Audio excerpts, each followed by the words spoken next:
We're going.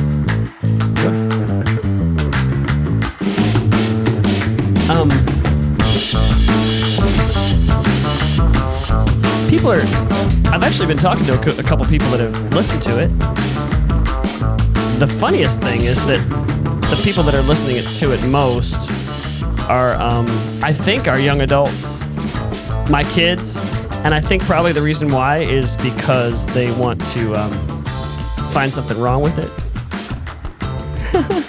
My son down in Lynchburg, he's listening, so he called me. And you want to make corrections? Yeah, he said he's really enjoying it, and so he also pointed out, a couple of quote misattributions that I made last time. Not Archimedes, who said math is the language of God. It was Galileo, and so he pointed that out to me. So it was good that he's listening, and so I'm thankful for that. It's good to hear young people that are listening. It's good to know that they're actually thinking instead of just living. I don't know. One of the things I find with the Gen Zers that I'm exposed to is that they are they're very thoughtful. They really want to wrestle with ideas and realities and truths like we talked about last time. And so, and this, what we're going to talk about today, I think kind of really is in line with that, Gen Zers, because the ones that I'm exposed to right now, mostly my kids and our young adult Bible study on Sunday nights, is they're at that marriage age. Sure. And so they're starting to think about and talk about and really ponder what that looks like for them. And so one of the things I wanted to ask you, last time we said that this episode would be called Get Married, Have Kids, Stay Married. But I realized that's a lot. So what I'd like to do, and we spoke about it a minute ago, is to kind of do like an overarching kind of State of the Union as we see it.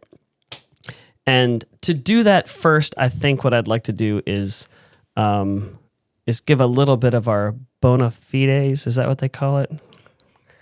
When it comes to marriage and children. See, because my credentials aren't nearly as impressive as yours. Oh, whatever. So no, and I don't pretend to be an expert on anything in particular.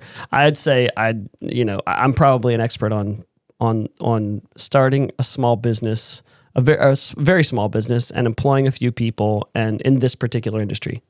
Over 14 years, I've become a little bit of an expert on that. And I don't know that anyone's a real expert on marriage and children, but I don't want to go to I was going to say, I need to be careful. I don't want to go to someone who's out of shape, right? Obviously out of shape, and say, hey, can you train me to be in better shape? Sure.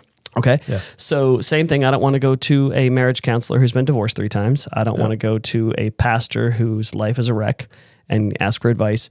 And so I wouldn't want to pretend that we could give any kind of input about the state of marriage and raising kids and what we think is maybe the ideal culturally and scripturally, without at least establishing that we have a little bit of a decent track record. So I'll let you go first. Your bio, if you will, because we've never really done a bio on this. The people listening right now know us.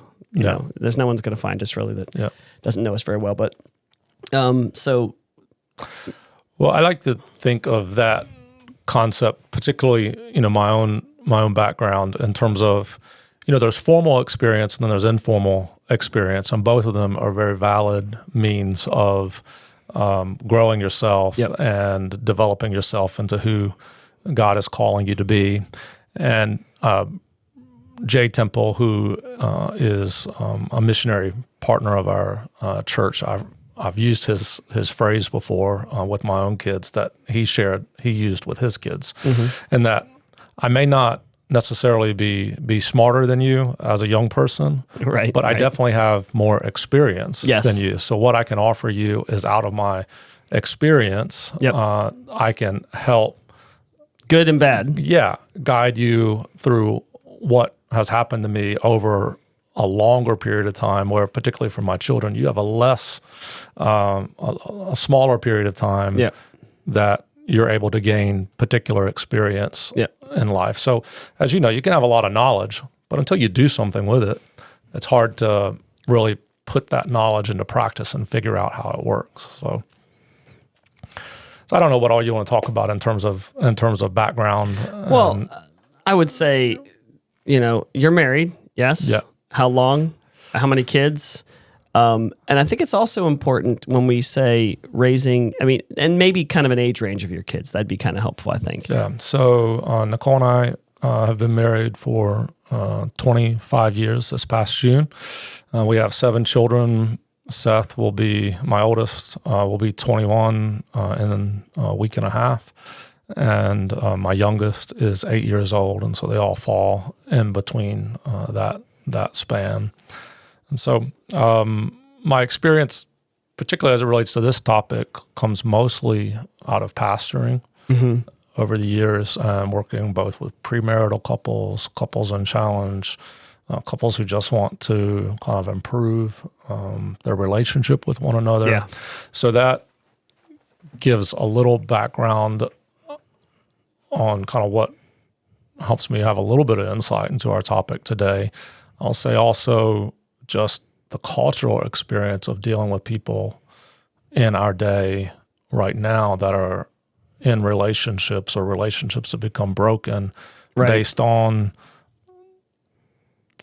the internet or some of the other things that we've talked about that kind of has come in and sort of really destroyed relationships. I'm seeing a lot of that now pastorally. Yeah. So you said you've been married 25 years. Did you say how long you've been pastoring? As a lead pastor, I guess now is about 10 or 11 years of experience. Of pastor overall, about probably 20 years of experience. And then because counseling probably came into that. That's one of the things that you have a unique perspective on is counseling people in times of either premarital counseling or through crises. That's something that even you have more than 10 or 11 years of experience with pastoring. For sure. And that's, I did a master's in counseling because I thought actually that's where I would head.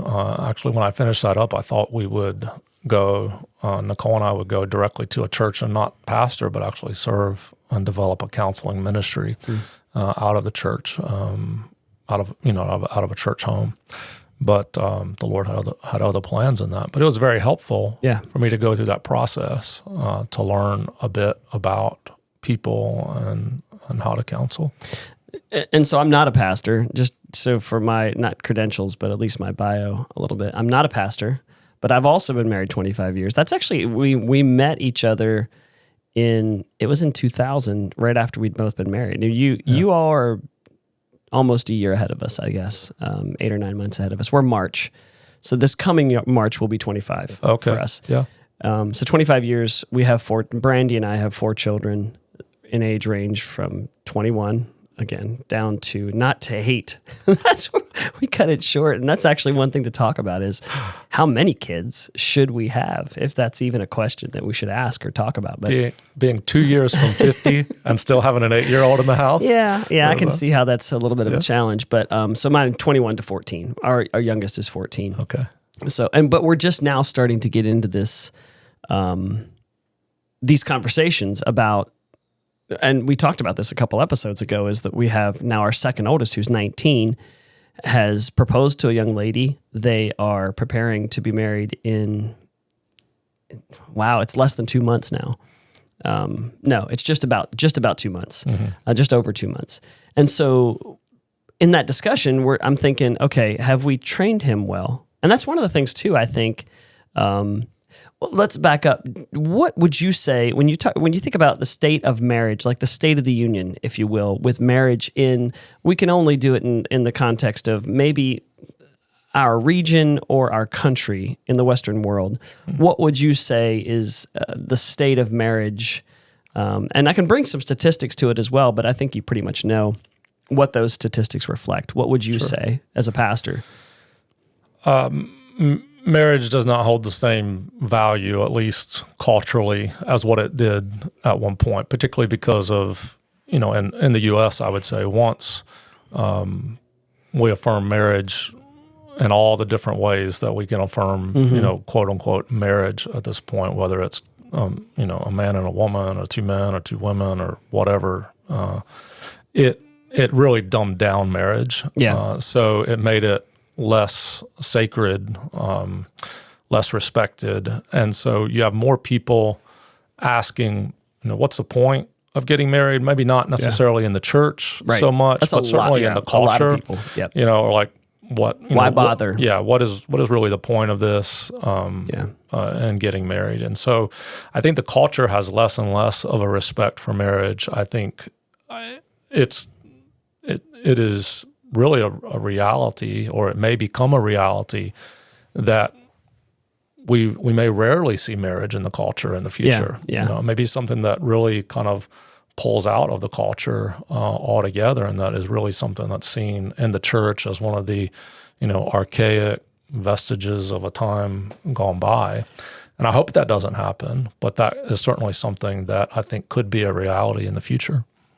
Yeah, and it's sad to see and to hear. One of the interesting things that we saw probably within the past decade or two is that, because I remember growing up that divorce was kind of a stigmatized thing in the culture that I grew up. I mean, in the area, the geography where I grew up, a small farming community, we just didn't see it much. So people got married younger, they stayed married longer, or for life, really, for the most part.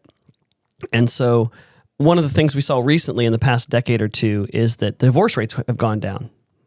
And when you really dig into the numbers, divorce rates are going down significantly.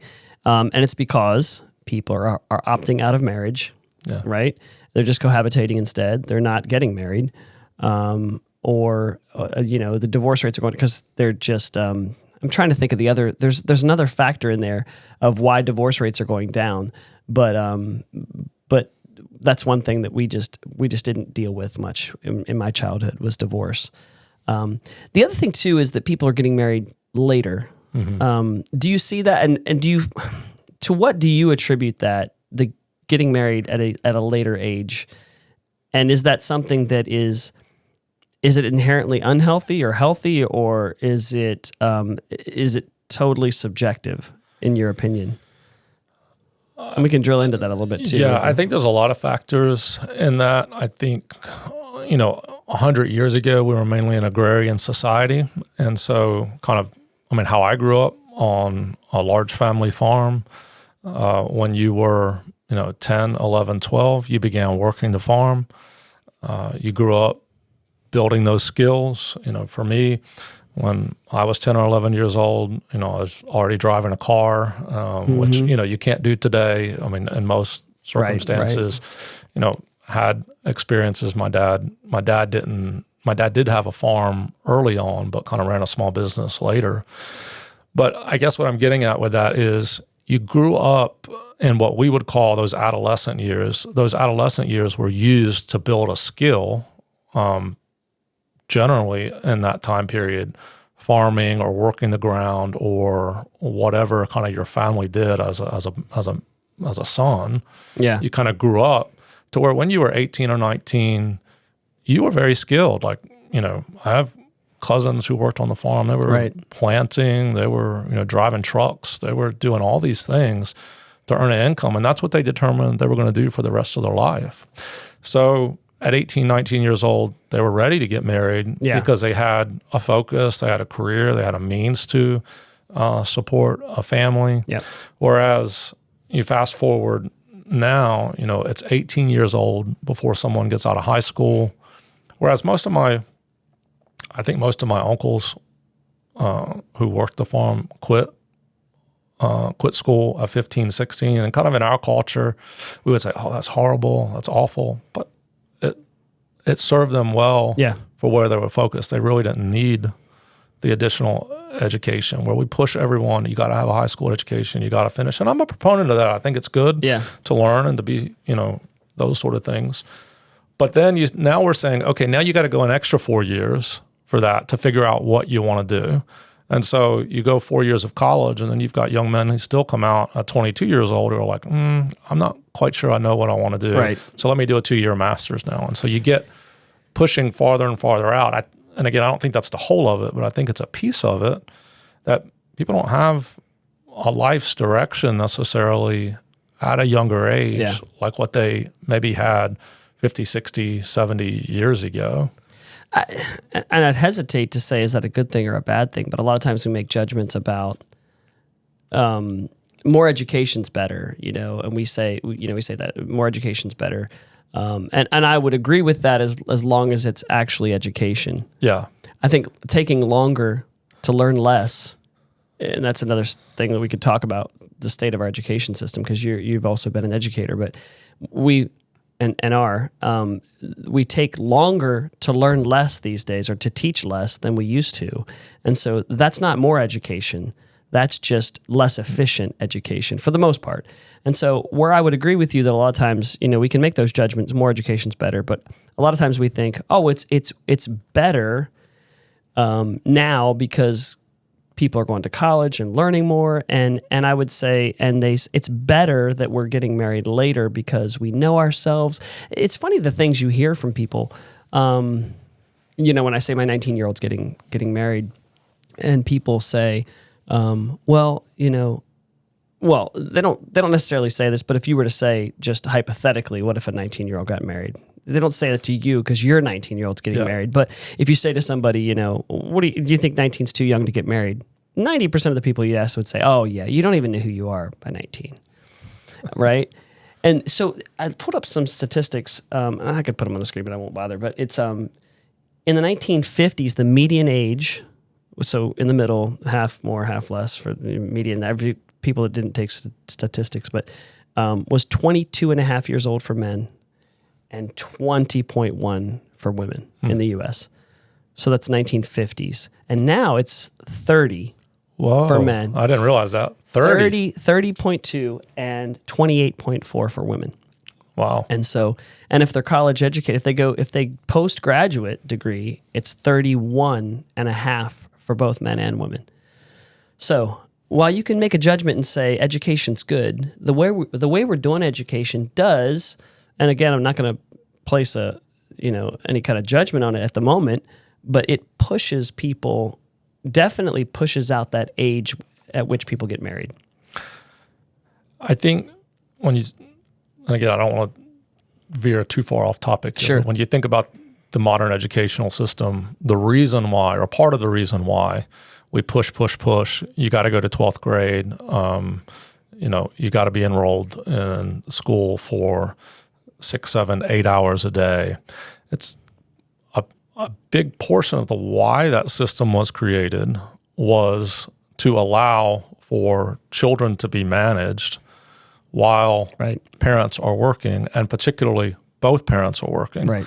So it's a system that is created to allow two producers in the home, which again, you can say, okay, well, that can be helpful to some people, but is that the best environment in order to raise children? And again, I understand some people have to do it in our culture because cost of living and our culture is so high. So you can't really throw a stone at two parents and say, you shouldn't be working. You have to look at the whole approach and say, there is a problem here to where housing and food and all these things are such to an extent that two people working can barely make ends meet.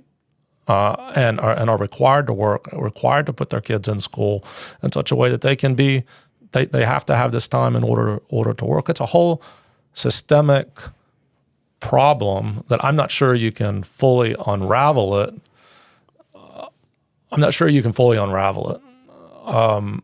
That said, I think there are some young people who are kind of backing off a lot of the materialism that maybe our culture and the boomers and others were kind of after for some reason. Yeah.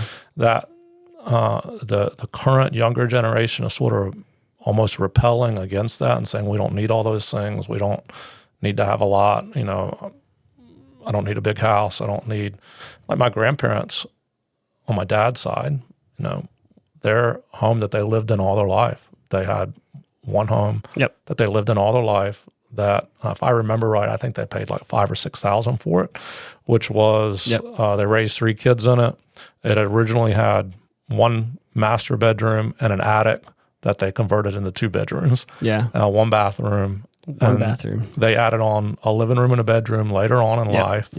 And that's what sustained them for 60 some years as a married couple.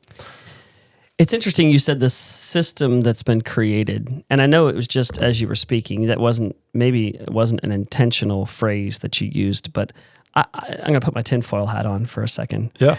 And I think, and there was a really great little animated video that was done years ago that was done by, I can't remember the organization that did it, but it was basically saying, what are we creating in this in this system, in our economy, in the capitalist, economy that we've created in the U.S. that changed a lot actually after the industrial age. It changed after the industrial age. When we went from agrarian to industrial, things had to change for it to continue to grow. And so my tinfoil hat, on, I say, who created it, and was it intentional that they created it to where 2 people had to work? And what I would say too is, as the next generation, Gen Z, because I see the same thing, has backed away from materialism in the same way that we kind of raced after or chased after material things. They've definitely backed away from that a bit. I also see that it doesn't really matter anymore because everything else that they have to have is expensive. Housing, food, education's ridiculous, by the way. Education's not expensive. There's libraries that you can check out books for free. Education is not expensive. No. Sorry. This is an aside. This is a little pet peeve of mine, but we make it expensive. And so that system that's been created, is it a system, that keeps people in the workforce, or even thinking that they have to be educated until they're 30 years old, and that marriage makes no sense at a young age because they have to continue, even if they want to make, even if they're not chasing after all the material goods, even if they want to make a decent living to be able to live in a home and put food on the table, they have to have a college education. They have to continue. And to get married at 19 or 20 or 21, or in the 1950s, 22 for a man and 20 for a woman, makes no sense, and it's not feasible. Do you think that our economy has told people that's not even feasible? I think there are people who are playing the long game in our culture, leaders whose some names we may know, some names we may not recognize, but kind of the father of the modern educational system is John Dewey.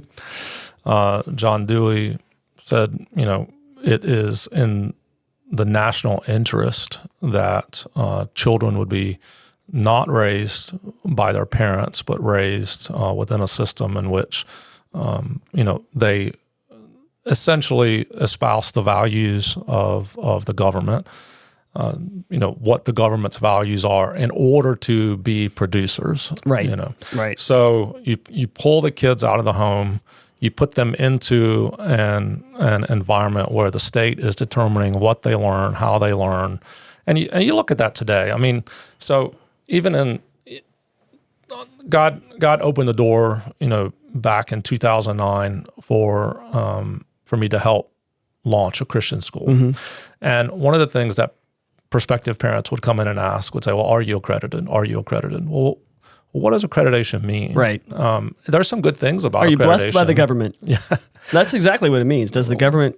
Yeah, and there are some good things about... We didn't seek accreditation through any secular organizations, but there's also Christian organizations that offer accreditation for schools. And so that was one of the questions. And I thought, do you really know what that means, or is that just accredited means just kind of like a stamp of somebody's approval? Right. But you have to realize, if you're accredited, you are embracing someone else's values of what it means to be educated, good or bad. You're definitely And they hold the standard, right? And so and that is what in the school systems of today. So often it's other people's values, who holds the pocketbook, who determines accreditation. These things are what push the educational system, who develops the curriculum. And so there's certain things that are cultural values that may not be biblical values that get pressed. Right. And then I think Vodi Bakum is the one that said it. You send your kids to Rome and they come back Romans and you're surprised. Yeah, yeah. Love him, by the way, Vodi Bakum. Yeah. Yeah, and I didn't really mean to veer off here, but I think it's really relevant, and I think it actually is at the core of something that's happening to, good or bad, to lengthen adolescence. Yes. Right? It's because most people would say that 19, 20-year-olds are not ready for marriage. And that may be the truth, by the way. And so then I'm wondering, and there's this quote, I remember it with parenting, and I think I remember it with marriage too, that older people say, well, there's no class for, there's no class for parenting or no class for, there's no classroom. And I'm thinking, yeah, there actually is, and it's the home. The home is the classroom. And so that's where I think if we are failing, if we think that young marriage, and by the way, I do think that young marriage is probably the ideal, and there's a couple reasons for it. We tell our young men to abstain, right? And that they should not be promiscuous, and our young women as well. Young men are just more inclined that way at a young age, I think, whatever. And then we say, oh yeah, but getting married at 30 years old is the new ideal. Yeah. What does that mean to a young man that you say save yourself for marriage, and it's, save yourself until you're 30? Yeah. I'm sorry. In most people's mind, that's lunacy. That's crazy. And so back to the education system, lengthening adolescence and not training into them, hey, you become a young man post-puberty, in your teen years, and then soon after that, when we're done educating you, preparing you, training you for how to provide for yourself and work a good job and take responsibility for yourself, and now think about taking responsibility for another person and maybe some little ones. If we can do that at a younger age and start training them, and if we haven't done that, well, no wonder it's 30 years old. But I'm saying there's some real inherent problems there. There's some real problems when we tell them to do both. Yeah. Well, you make a really good point. Bible says flee youthful lusts. So, how many 30-year-olds, when they get married, have been sexually pure,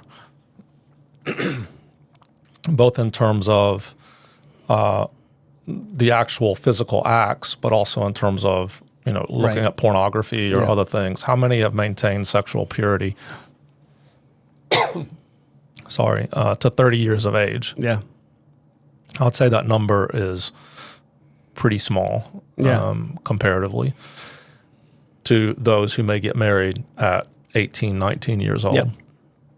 So I think there's a value in pursuing a wife at a young age, one, for that purpose, because there is a reason why our culture wants to embrace abortion. Well, prior to age 28 or 30, if you're sexually promiscuous and you have free access to abortions or whatever, there's no consequence then. Or seemingly no consequence. Right. You can delete, undo, like we've learned to do in software. So there's this like fountain of societal ills that come out of continuing delaying marriage, whereas our culture would say, oh, you are, you're hindering the woman. She can't be who she wants to be. She can't, develop herself and other things. But again, even, I sense in a lot of young ladies, there's this desire to be a mother, even when they're given the opportunities. And I think it is from the Lord. Like, God is moving on some of our young ladies that are saying, I don't necessarily want to be in that structure where, I'm career focused and other things. I want to be a mother. And again, also recognizing that there are those who God does call to a period of singleness, maybe a lifetime of singleness. And there are reasons for that, and we should respect that, and you can't kind of put everybody in the same basket. But generally, I think it is good for a young person to look for a wife or a husband, to pray for God's grace for a husband or a wife, and to follow God's leading in that direction.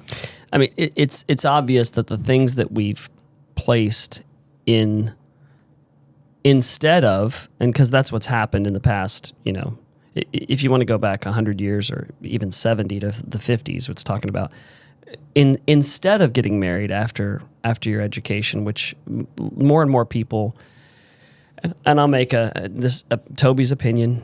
Toby's opinion. I think that most of the people who go to a 4-year college after high school should not. That's my opinion. So I think that I think most people should find a good trade and work, because they are spending money that they shouldn't be and starting out in worse shape. And I think it's by design. Sorry, tinfoil hat again. I think it's by design. Creating that, back to that animated thing it was creating, the system creates cogs for the big machine. Yeah. And what they want to do is create a cog. And well, what better way to do it than to say, oh, you finished college with a degree that we're not sure you're going to really be able to use. And now you happen to be, now you're in $100,000, $150,000, $200,000 in debt. You better start working. And that's it. I mean, you're stuck working. And by the way, it's not just one of you, it's both of you. And if you're going to get married, now you have two people that went through college and have not $100,000, $200,000, not $200,000, $400,000, and you both have to work. And you shouldn't even think about having kids. And that's our next conversation. I mean, don't even think about having kids because that's expensive, right? And so, and to me, it's depressing, because and here's why. Because I, in 25 years, have found real joy and satisfaction and stability in marriage. There are statistics about men's health. Men's health, more than women, men's health benefits much more than women's do, but both of their health benefits. They have lower heart disease rates. They have they're able to battle cancer and other diseases and other illnesses with much better results. Married people are, and so the health benefits, longevity. You live longer if you're in a happy marriage. That's the other thing too. People say, "Well, that's in a happy marriage." Well, that most of the time is your doing, right? That depends on you, right? But back to extending it and saying to people, "Oh, well, we're going to place this instead of you getting married at 20. Now you're in college, right? And instead of you getting married at 22, now you're thinking about, well, I have to start my career, right?" And it's not just young men, it's young women. Now it's young women more than young men. And what I'm seeing, and if you haven't seen this, and I'll ask you if you have, is more and more young men are realizing, well, because college actually has been geared more towards young women now. It is. That's the most of the people that go to college now are young women. And so college is geared more toward young women, and less young men are going to college. And so now more young men, in my world anyway, are saying, I really like to be married. I'd like to and we teach them dating for the sake of dating is not smart, and it's not biblical. So dating to find yourself a spouse, that makes sense. And so then they say, well, I'd really like to date. But if I'm going to date, I know my parents have trained me that I'm dating for marriage, right? And that's happening. It happened, and they're not in college. And so thinking, okay, I have a good job. I can provide for myself, and I'm a hard worker. So anyway, I'm thinking, I don't even know how to throw the ball back at you, but is it this system that we need to push back against and say, okay, should we start making judgments about whether that's good or bad? Is it good? Well, I don't want to be so black and white, but it's not the ideal, I don't think, for most people to wait till they're 30 years old to be married. They're literally almost half their life is gone. And so, and these are my opinions, by the way. I don't want you to get in trouble because you're sitting across from me and people are like, man, Toby's got some really strong views, Robert. What do you think? I just think we've put too many things in place. And by the way, the disparity that I was seeing there. Young women, I think, okay, a couple things. And again, my opinions. I'm really going to get in trouble for some of these. is young women, I think, can flee the youthful lusts with a little bit more ease than young men can. That's been my experience with who I've talked to over the years. And so when you have young men and they say, I really want to, and even Paul talks about it, if you can't be single and just serve the Lord, then yeah, if you can't, don't burn with lust, go ahead and pursue marriage. Yeah. And so when you have young women saying, and this is a quote that I've heard more, no, I'm not really interested in a relationship right now. Mm-hmm. I've heard young men come to me and say, that's what the young women are saying more and more. Mm-hmm. I'm not really interested in a relationship right now. I'm thinking about my education and my career. Mm-hmm. And then what are those young men supposed to do? And so they're back at you. I don't know what you want to do with that. But well, I think we can speak to a couple of different groups of people. One, you've got the broader culture that we can speak to, and we can encourage and say, hey, think about your values and what you want to look back on your life when you're 60, 70, 80 years old and see that you've accomplished. See what has happened in your life. And then I think the other maybe smaller segment that we're speaking to are those who are probably believers who are wrestling through, how do I live out this faith that has been entrusted to me in a real way, in a way that brings value to my life, exalts the Lord. And so I know, sometimes we want things, but it's not God's timing. And I think we have to consider that. That's true. And what keeps coming to me because I hear that too from young men, hey, I want to be married, I want to pursue a young lady, and they don't seem to be ready. I have sons and daughters, right? And I will be clear. My daughter would say to you, "Well, you treat me differently than my oldest daughter would say. You treat me differently than my oldest son." And you're not supposed to talk about your daughter. I do, and I don't, and unapologetically so, right? Because I have a responsibility as a dad to continue to lead and protect my daughter. It's not because she's not intelligent. It's not because she's not capable. It's not because I have a daughter she's as well. not able. I agree. Yeah, it's because it's wired within me as a father, and I think she's coming to understand that more. My son, in that regard, I'd be much less hands off on. But again, kind of back to your point, biblically, the first priority for all of us is to seek first the kingdom of God, and all these things will be added to you. And so I think sometimes for the young man, it is you have a desire for a relationship with a woman, and yet God is saying to you, I see that desire in you. It's a good desire. It's a good thing to desire a wife. It's good for you, but I want you to learn to seek me first. And so what I think about when that desire is great within a young man, but they're not finding the right person or the right person is not coming along, sometimes that is a sign that God's saying, I want you to temper this a little bit in order to seek me first and to seek my kingdom first. And once you do that, then I'm going to add all this to you, and you're going to see it happen. And what I have, again, anecdotally, but what I've seen is it just happens quick.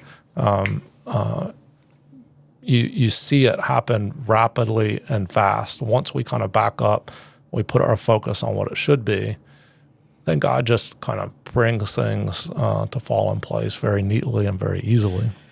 Sounds good. Sounds good. But for the young man, that may not. Well, I'm going to push back on you a little bit here. And it sounds good, and I agree with you.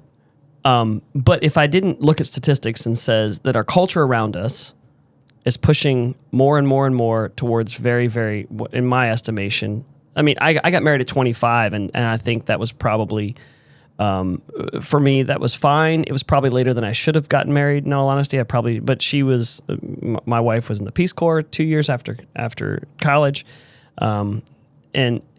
And I really did have to grow up, I think. There were some things in particular that I had to get straight before I got married. And I don't think that has to happen at 25. That can happen at 19. Because the things that had to get straight at 25, happened after 19. So maybe if I'd been married at 19, they wouldn't have happened. Yeah. So marriage keeps you out of things. Yeah, it's true. Yes, exactly. And so what I would say to you is I agree with you, but when you think about how much culture has pushed everything late, so it's not the same world that we grew up in. And so it's easy for us to say, young men, you just need to be patient, right? And God will bring the person to you that in the right timing. But the pool is different. It's a completely different game than it was when we were young. When we were young, it wasn't 60, 70% of, I don't even know I didn't look those statistics up, but of young ladies going off to college. And so that's an automatic, that's 4 years. That's it. That, you have, and young men too. No one's going to get married. Very few people are going to get married when they go off to college or while they're at college. So now it's 22. At least. And then anybody who finishes college is going to be saying, well, I want to start a career. Why in the world did I just do all this? Why did I go to college if I'm not going to start a career? And so the whole game has changed. And so I can understand. And by the way, the whole game has changed. And again, I know I'm pushing on this a little bit, but physiology has not. A young man, it wants to start feeling like, okay, I'm taking responsibility. I'm putting my hands to the plow. I'm earning a good living, and I'm proving myself to be a man. And I want to share it with somebody. And most of those people from 18 to 22 are in college, so they're gone, right? And so you can understand the frustration, and I understand. I do understand where you're coming from, in God's timing, but it's a different pool than it was when we were young. And I think in some ways, certainly, I'm convinced. Now, again, this I can't point to chapter and verse in this, but I'm definitively convinced that if God desires us to be married, God has the one for us to be married to. Like, that's my conviction, and I see it in my own life. I see it. I've seen it work out in other people's lives in a very similar way. So I can't point to chapter and verse by that, but for my kids, for others, I think there's one person that God has picked out to be your husband or to be your wife, and God's going to bring that person in the right time. So kind of trusting, learning to trust in the sovereignty of God. I think there is a difference between I didn't go to any secular universities in my educational pursuits, so I can't really speak to that very well, but I can speak to what it was like in Christian schools and in Christian environments. There was definitively a desire, and I think still so, among a lot of the young people to be married. So for instance, my son, who's down at Liberty, two of his good friends are married now, and they still have both couples still have a bit of their educational career left to go.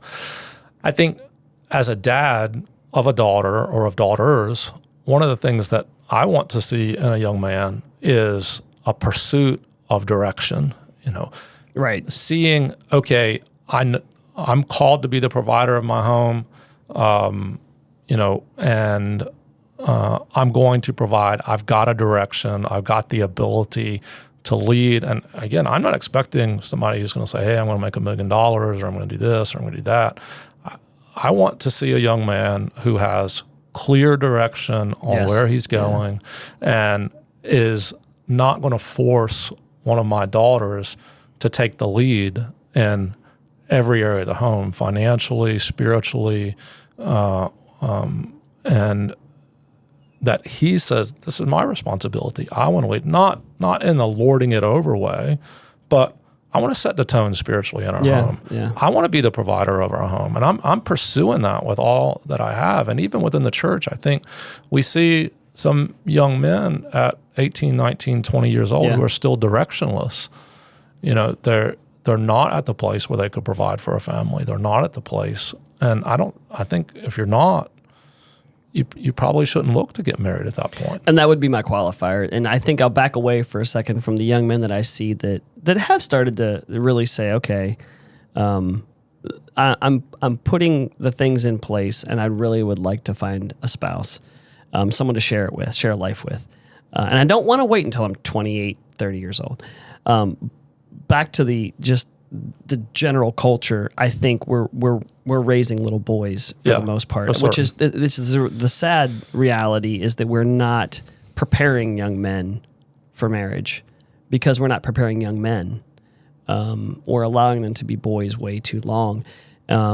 Culturally, I'm just kind of a norm. And I don't apologize for my traditional values. And I know that's coming out. It's really coming out in this. And so I'm not going to apologize for it. But those young men that, because when I say a young man should learn to provide for himself and learn to provide for a family, that's a traditional value. That's someone that says, oh, well, that's old school thinking.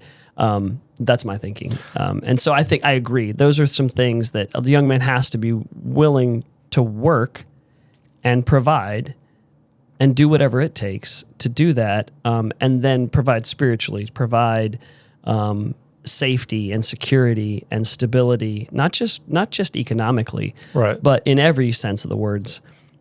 And so I agree. And those are things that we're not necessarily doing a good job of training into our children, our young men or young ladies, teaching them to be, culturally, and even in the church, from the broader culture, but also in, the church community, there is this lack of example at times of young boys to look to.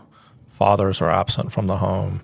Even in a two-parent home where you've got dads in the home, how many hours a day are most dads outside of the home working elsewhere? Again, back to an agrarian culture, when a young boy was growing up, he was with his dad virtually all day. You're seeing your dad work. You're hearing wisdom from your dad. You're learning how to use certain tools or whatever. I mean, you're with your dad so often, whereas today we have the commuter culture where dads are leaving the home. And again, I'm not saying this is bad, just saying we have to reckon with it. How are young boys, what are they seeing, even when the dad's in the home? Not to mention when the dad is absent in the home and a single mom is trying to do her level best to provide an income and to find somebody to mentor her young son who is struggling with what it means to be a man because he has no real example. And if he doesn't have an example of who to relate to as a man on the earth, then how does he perceive his relationship with his heavenly Father? At all.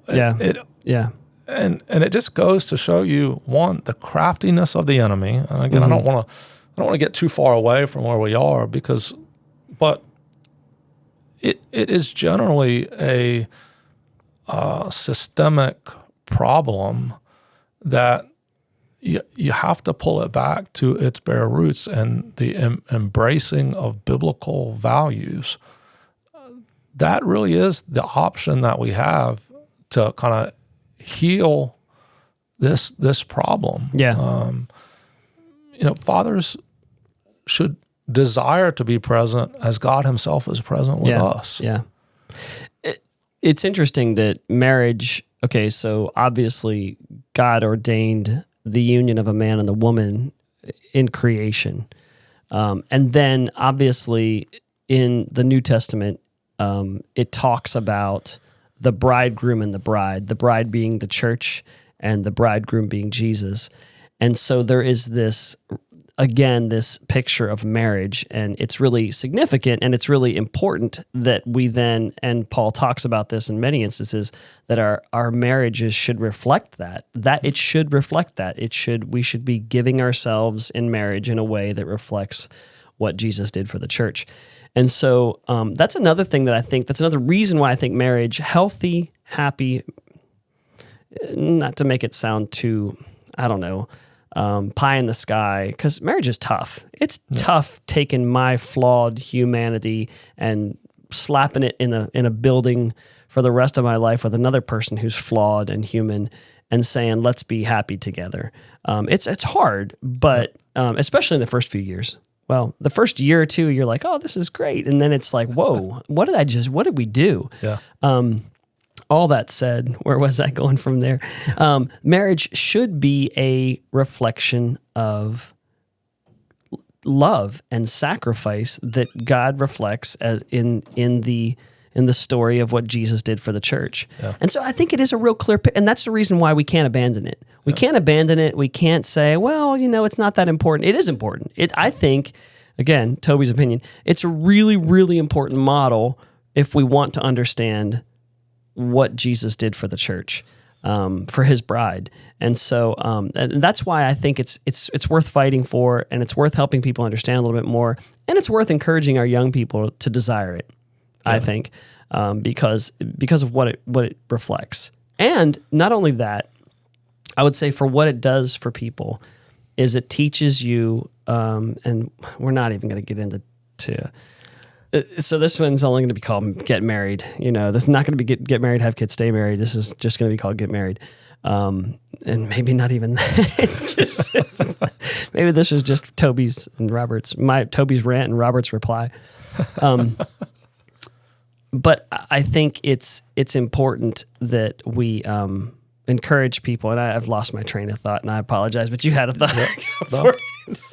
Well, again, thinking through what you're communicating there, I think for young men and young ladies to see the value of sacrifice. Mm-hmm. So when you see Christ in the church, what do you see Christ doing for the church? Christ is sacrificing for the church, and marriage really is a mutual submission. I mean, you think about your marriage to your wife, and I think about my marriage to my wife, and I think if I'm at 48 years old and I had lived all this time single, how self-centered and selfish would I be? That's the but probably the biggest benefit. What does marriage and kids do for you? Yeah, it reveals who you are. It reveals like your sarcastic, snide remarks, that God wants to show it to you. They'll say, hey, get that out. Yeah. It reveals to you your selfishness. I want this, I want these things. And it pushes you, if you want the best of marriage, it pushes you to sacrifice and to service. So if I want to, have the best time with Nicole, and I can't say I wish there's some lessons I wish I had learned in the first couple years, or the first 5 years, or the first 10 years, or the first 20 years. I'm still learning lessons at 25 years old that are helping me to be a better husband, a better father, a better Christian in my relationship with Nicole. And I realize after 25 years, if I serve her well, and serving her well is not bringing breakfast in bed to her. It may be making the bed when I get up in the morning. Yeah. It may be, seeing dishes in the sink. Again, not that that's her responsibility, but she feels a responsibility for it. Yeah. If I take care of it and she comes home and the house is cleaned up or something's done for her or whatever, my ability to enjoy marriage goes up exponentially. Agreed. When I'm serving my wife, because she's grateful for the service. And in the same way, I think with her, there's a simple thing that Nicole does when I'm in my office at home studying. Most of the time I just go in and sit and start working on my computer or whatever. Whenever she walks in, if she has something to say to me or something along the lines, most of the time, either when she walks in or when she walks out, she'll just flip the light on. Because I'm in there reading, most of my study is reading books or commentaries or studying the scriptures or other things. But she always just flips the light on. Sometimes I walk in and I don't flip it on because I want her to come in and flip it on, because it's just a simple sign. I mean, it makes me feel she loves me. Yeah. She cares about me. Yeah. And it's just a simple act of service that she does that means a lot to me, and so vice versa. That brings me, and maybe this is a good way to kind of wrap up our discussion of, maybe we need to be training into children if we want to train good husbands and wives, training into them how to serve. Because I remember hearing years ago that relationships are 50-50, and I've and anyone who's been around me for any length of time and had talked about marriage with me knows that I've totally rejected that. It's right. It's not 50-50. It's 100-100. Yeah. It's if I give 100% to you and you give 100% to me, this is going to be a happy marriage. It's going to be it's going to be a joyful marriage because you're going to feel like the person is serving you with everything they have. The sad part is when it's not mutual. That's when it's sad. And unfortunately, that's a lot of marriages. And so that's why it's so important. That is why it's so important when we talk about young people desiring marriage is to not mess that up, that decision. Yeah. Because, and I have a little different take on, God has one person out there for me. Is Brandy the person that God chose for me? Yes. But you can get into kind of a little existential kind of conversation about what happens if that person's in a car accident. That was the one person, and that was the other half, and now your other half is gone. So, I mean, there's a lot of people that have this kind of conversation. But I agree with you that did God intend Brandy for me? Absolutely. But we need to be teaching our young people how to serve and give themselves away. And if we're not doing that, if we're not raising up young people that even know how to get outside themselves, and that's my real fear. In all honesty, I think that's probably for me, it's one of the indictments I would have on the public education and then the college system is that like you said, marriage teaches you this, and so does parenting. It's not about me. It's not about me. Mm-hmm. But there's very few 4-year secular colleges, if any, that don't say to you, it's all about you. It's all about you. It's all about you. Yeah. And what meal program do you want? You're just going to spend ridiculous amounts of money and live in the lap of luxury as a student, and either on your parents' dime or getting into debt. And it's all about you. And so that's 4 more years of telling. And I'm not, like I said, we'll talk more about education some other time because I have a lot to say about it. And I have a degree from UVA, so it served me. It served me well. I just don't think, again. So much has changed. Yeah, so much has changed. And I really think, it is becoming a little bit of when we talk about marriage and preparing young people for marriage, I do feel like that inserting 4 years into a lot of young people's lives really has caused an obstacle, to say the least, in them being prepared for a life of marriage, a life spent with somebody else. Because I think that's a good thing. I think it's a good thing to spend my life with somebody else, especially because I don't want to end my life alone. Yeah. I don't want to end my life. And then we'll talk about kids too next time. But I think... there's been a lot here. I hope that the one thing I don't want to do is come across as judgmental, and I don't want to say, okay, so I grew up in a home with both parents in the home, and so I had an ideal situation, as far as I can tell, and so those people who don't have the model, who didn't have the model, who aren't in an intact marriage now, or whatever. I don't want this to be an indictment on them. I don't want this to be a judgment on them. And so what it is those people who do, if you do have if you're in a marriage relationship right now, give yourself away to your spouse, and then learn to model it for your kids, and learn to model it for other people. By the way, one thing I learned as a kid, and I don't know if you saw the same thing, is teens are attracted to homes where there is a good marriage. It was in my house. The kids that didn't have a happy husband and wife at home, their moms and dads, they would gravitate to our house. It just happened. And so what I would say is that we need to learn to be that model too. Those who have been gifted with good homes that they've been brought up in, as well as a good spouse, we need to be good models for other people. That's a really good point. Really good point. All right. Well, next time, I guess we're going to have to talk about kids, because we didn't even get into it. The benefits of children and the pain of children. And pain is good. Thanks, Robert. Thank you.